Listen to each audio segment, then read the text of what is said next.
ಶುಭೋದಯ, ನಮಸ್ಕಾರ, welcome to Yoyo Kannada. ಬನ್ನಿ ಈಗ ನೋಡೋಣ ಈ ದಿನದ ಟಾಪ್ 5 ಪೊಲಿಟಿಕಲ್ ಬ್ರೇಕಿಂಗ್ ನ್ಯೂಸ್. ಅನಾರೋಗ್ಯದ ಹಿನ್ನೆಲೆಯಲ್ಲಿ ಇಲ್ಲಿನ ಸರ್ಕಿಟ್ ಹೌಸ್ನಲ್ಲಿ ವಿಶ್ರಾಂತಿ ಪಡೆಯುತ್ತಿದ್ದ ಮುಖ್ಯಮಂತ್ರಿ ಸಿದ್ದರಾಮಯ್ಯ ಅವರನ್ನು ಗೋಕಾಕ್ನ ಬಿಜೆಪಿ ಶಾಸಕ ರಮೇಶ್ ಜಾರಕಿಹೊಳಿ ಭೇಟಿ ಮಾಡಿದರು. ಆರೋಗ್ಯ ವಿಚಾರಿಸಲು ಬಂದಿದ್ದೆ ಎಂದು ಜಾರಕಿಹೊಳಿ ಮಾಧ್ಯಮಗಳಿಗೆ ಪ್ರತಿಕ್ರಿಯೆ ನೀಡಿದರು. ಸಿಎಂ ಜೊತೆ ಕೊಠಡಿಯಲ್ಲಿ ಕೆಲವು ಹೊತ್ತು ರಹಸ್ಯ ಮಾತುಕತೆ ನಡೆಸಿದ್ದು ಸಾಕಷ್ಟು ಕುತೂಹಲಕ್ಕೆ ಕಾರಣವಾಗಿದೆ. ಮುಖ್ಯಮಂತ್ರಿ ಸ್ಥಾನದ ಬದಲಾವಣೆ ಚರ್ಚೆ ನಡುವೆ ಜಾರಕಿಹೊಳಿ ಅವರು ಸಿದ್ದರಾಮಯ್ಯ ಅವರಿಗೆ ನೈತಿಕ ಬೆಂಬಲ ನೀಡಿದ್ದಾರೆ. ಜೊತೆಗೆ ಸರ್, ಈ ವಿಷಯದಲ್ಲಿ ನೀವು ಸ್ವಲ್ಪ ಜೋರಾಗಿ ಮಾತಾಡಬೇಕು ಎಂದು ಸಲಹೆ ನೀಡಿದ್ದಾರೆ. ಆ ಮೂಲಕ ಡಿಸಿಎಂ ಡಿಕೆ ಶಿವಕುಮಾರ್ ಅವರಿಗೆ ಸಂದೇಶ ರವಾನಿಸಿದ್ದಾರೆ ಎಂದು ಹೇಳಲಾಗುತ್ತಿದೆ. ಮೊಟ್ಟೆಗಳಲ್ಲಿ ಕ್ಯಾನ್ಸರ್ ಕಾರಕ ಅಂಶ ಪತ್ತೆಯಾಗಿದೆ ಎಂಬ ವದಂತಿ ಹಿನ್ನೆಲೆಯಲ್ಲಿ ಸದನದಲ್ಲಿ ಈ ಬಗ್ಗೆ ಆರೋಗ್ಯ ಸಚಿವ ದಿನೇಶ್ ಗುಂಡೂರಾವ್ ಸ್ಪಷ್ಟನೆ ನೀಡಿದ್ದಾರೆ. ಪ್ರಶ್ನೋತ್ತರ ವೇಳೆಯಲ್ಲಿ ಬಿಜೆಪಿ ಶಾಸಕ ವಿ ಸುನೀಲ್ ಕುಮಾರ್ ಮಾಡಿದ ಪ್ರಸ್ತಾಪಕ್ಕೆ ಉತ್ತರಿಸಿದ ಸಚಿವರು, ಕಳೆದ ವರ್ಷ 147 ಮೊಟ್ಟೆ ಮಾದರಿಗಳನ್ನು ಪರೀಕ್ಷಿಸಲಾಗಿತ್ತು. ಒಂದು ಹೊರತುಪಡಿಸಿ ಉಳಿದೆಲ್ಲವೂ ಗುಣಮಟ್ಟದಿಂದ ಕೂಡಿದ್ದವು ಎಂದರು. ಮೊಟ್ಟೆಯ ಬಗ್ಗೆ ಆತಂಕ ಪಡುವ ಅಗತ್ಯ ಇಲ್ಲ. ಮೊಟ್ಟೆಯನ್ನ ಶಾಲಾ ಮಕ್ಕಳಿಗೆ ಕೊಡಬಹುದು, ತಿನ್ನಬಹುದು, ಆರೋಗ್ಯಕರವಾದದ್ದು ಎಂದು ಅವರು ಸ್ಪಷ್ಟಪಡಿಸಿದ್ರು.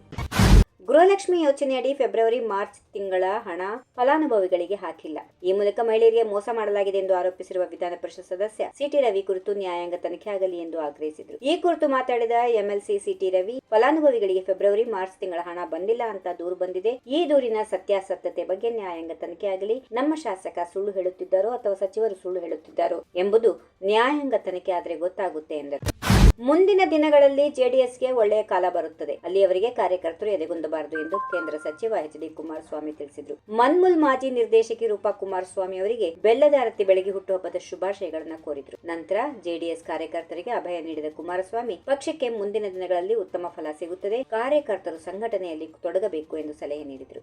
ಮುಂದಿನ ಸ್ಥಳೀಯ ಸಂಸ್ಥೆ ಚುನಾವಣೆಯಲ್ಲಿ ಜೆಡಿಎಸ್ ಮತ್ತು ಬಿಜೆಪಿ ಆಕಾಂಕ್ಷಿತ ಅಭ್ಯರ್ಥಿಗಳೊಂದಿಗೆ ಮಾತುಕತೆ ನಡೆಸಿ ಒಮ್ಮತದ ಅಭ್ಯರ್ಥಿಗಳನ್ನು ಕಣಕ್ಕಿಳಿಸುವ ಸಾಧ್ಯತೆಗಳಿವೆ. ಕಾರ್ಯಕರ್ತರು ಯಾವುದೇ ಗೊಂದಲಗಳಿಗೆ ಅವಕಾಶ ನೀಡದೆ ಪಕ್ಷ ಸಂಘಟನೆಯಲ್ಲಿ ತೊಡಗಿಸಿಕೊಳ್ಳಬೇಕು, ಅಭ್ಯರ್ಥಿಗಳನ್ನು ಬೆಂಬಲಿಸಬೇಕು ಎಂದು ಮನವಿ ಮಾಡಿದರು. ಬಿಜೆಪಿ ಎಷ್ಟೇ ಪಿತೂರಿ ಮಾಡಿದ್ರೂ ನಮಗೆ ನ್ಯಾಯ ಸಿಕ್ಕಿದೆ. ನಮ್ಮನ್ನು ಪಿತೂರಿಯಿಂದ ಸೋಲಿಸಲು ಸಾಧ್ಯ ಇಲ್ಲ, ದ್ವೇಷದಿಂದ ಕುಗ್ಗಿಸಲು ಸಾಧ್ಯವಿಲ್ಲ ಎಂದು ಉಪಮುಖ್ಯಮಂತ್ರಿ ಡಿಕೆ ಶಿವಕುಮಾರ್ ಅವರು ಬಿಜೆಪಿಯ ವಿರುದ್ಧ ಆಕ್ರೋಶ ವ್ಯಕ್ತಪಡಿಸಿದ್ದಾರೆ. ಬಿಜೆಪಿ ಅಂದರೆ ಬುರುಡೆ ಜನತಾ ಪಕ್ಷವಾಗಿದೆ.